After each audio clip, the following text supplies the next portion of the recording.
Ang handog sa pagdiriwang ng bagong taon.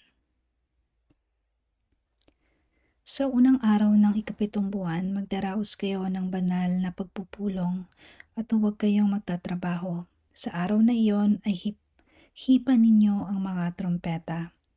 Mag-alay kayo ng handog na susunugin, handog na mabangong samyo para sa akin. Ihandog ninyo ang isang batang toro, isang lalaking tupa at pitong walang kapintasang tupa na tigi-isang taon pa lamang. Samahan ninyo ito ng handog na pagkaing butil.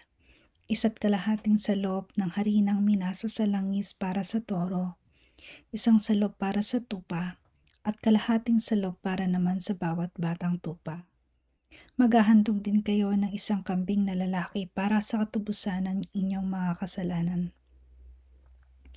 Ang mga handog na ito ay bukod pa sa mga handog na susunugin at handog na pagkaing butil at inumin sa bagong buwan at sa araw-araw. Ito'y susunugin ninyo upang ang usok nito ay maging mabangong samyo kay Yahweh. Ang handog sa araw ng pagtubos ng kasalanan. Sa 10 araw ng ikapitong buwan, magdaraos din kayo ng banal na pagpupulong. Huwag kayong kakain ni magtatrabaho sa araw na iyon. Sa halip, mag-alay kayo ng handog na susunugin, handog na mabangong samyo para kay Yahweh. Ihandog ninyo ang 1 batang toro, 1 lalaking tupa, at 7 tigi-1 taong tupa na pawang walang kapintasan. Sasamahan ninyo ito ng handog na pagkaing butil, 1.5 salop ng harina na minasa sa langis para sa toro, 1 salop naman para sa tupang lalaki at 1/2 salop naman para sa bawat tupa. Maghahandog din kayo ng 1 kambing na lalaki para sa kapatawaran ng kasalanan ng bayan. Ito ay bukod pa sa pang-araw-araw na handog para sa kapatawaran ng kasalanan, handog na susunugin at handog na pagkaing butil at inumin. Ang handog sa pista ng mga tolda. Sa 15 araw ng ikapitong buwan, magdaraos din kayo ng banal na pagpupulong. Huwag kayo magtatrabaho sa araw na iyon at 7 araw kayo magpipista bilang parangal kay Yahweh. Kayo'y magdala ng handog na susunugin, handog na babangong samyo para kay Yahweh. Sa unang araw, ihahandog ninyo ang 13 batang toro, 2 lalaking tupa, at 14 na tupang tigi-1 taong gulang at walang kapintasan. Sasamahan din nyo ito ng handog na pagkaing butil, 1.5 salop ng harina na minasa sa langis para sa bawat toro, 1 salop para sa bawat lalaking tupa at 1/2 salop naman para sa bawat tupa. Sasamahan din ninyo ito ng nakatakdang handog na inumin. Maghahandog din kayo ng 1 kambing na lalaki para sa kapatawaran ng kasalanan ng bayan. Ito'y bukod pa sa pang-araw-araw na handog.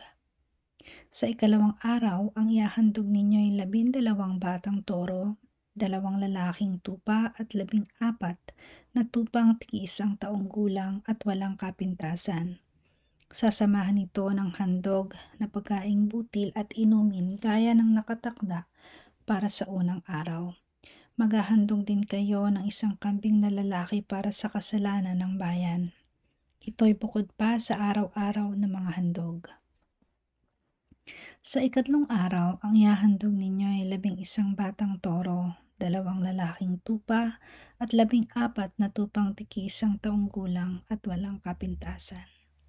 Sasamahan din ito ng handog na pagkaing butil at inumin gaya ng nakatakda para sa unang araw.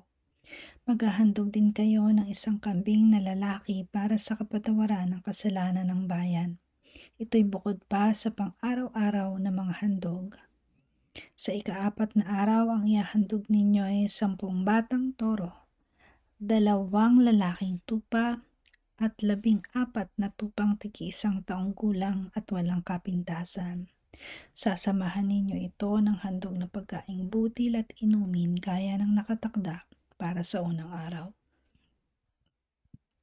Maghahandog din kayo ng isang kambing na lalaki para sa kapatawaran ng kasalanan ng bayan. Ito'y bukod pa sa pang-araw-araw na mga handog. Sa ikalimang araw ang ihahandog ninyo'y 9 na batang toro, 2 lalaking tupa at 14 na tupang tigi-1 taong gulang at walang kapintasan. Sasamahan ninyo ito ng mga handog na pagkaing butil at inumin gaya ng nakatakda para sa unang araw. Maghahandog din kayo ng isang kambing na lalaki para sa kapatawaran ng kasalanan ng bayan. Ito'y bukod pa sa pang-araw-araw na mga handog. Sa ika-6 na araw, ang ihahandog ninyo'y 8 batang toro, 2 lalaking tupa at 14 na tupang tigi-1 taong gulang at walang kapintasan. Sasamahan ninyo ito ng mga handog na pagkaing butil at inumin gaya ng nakatakda para sa unang araw. Maghahandog din kayo ng isang kambing na lalaki para sa kapatawaran ng kasalanan ng bayan. Ito'y bukod pa sa pang-araw-araw na mga handog. Sa ika-7 araw, ang ihahandog ninyo ay 7 batang toro, 2 lalaking tupa at 14 na tupang tigi-1 taong gulang na walang kapintasan. Sasamahan din ninyo ito ng mga handog na pagkaing butil at inumin gaya ng nakatakda para sa unang araw. Maghahandog din kayo ng isang kambing na lalaki para sa kapatawaran ng kasalanan ng bayan. Ito'y bukod pa sa pang-araw-araw na mga handog. Sa ika-8 araw, magdadaos kayo ng banal na pagpupulong at huwag kayong magtatrabaho. Sa araw na iyon, mag-aalay kayo ng handog na susunugin, handog na mabangong samyo para kay Yahweh. Ito ang inyong ihahandog: 1 batang toro, 1 lalaking tupa, at 7 tupang tigi-1 taong gulang at walang kapintasan. Ito'y sasamahin ninyo ng handog na pagkaing butil at inumin gaya ng nakatakda para sa unang araw. Maghahanda din kayo ng isang kambing na lalaki para sa kapatawaran ng kasalanan ng bayan. Ito'y bukod pa sa pang-araw-araw na mga handog. Ang mga nabanggit ay hihahandog ninyo kay Yahweh tuwing ipagdiriwang ang mga takdang pista. Bukod sa mga panatang handog, kusang loob na handog, handog na susunugin, handog na pagkaing butil at inumin, at handog na pangkapayapaan. Lahat ng ito ay sinabi ni Moises sa mga Israelita ayon sa inutos sa kanya ni Yahweh.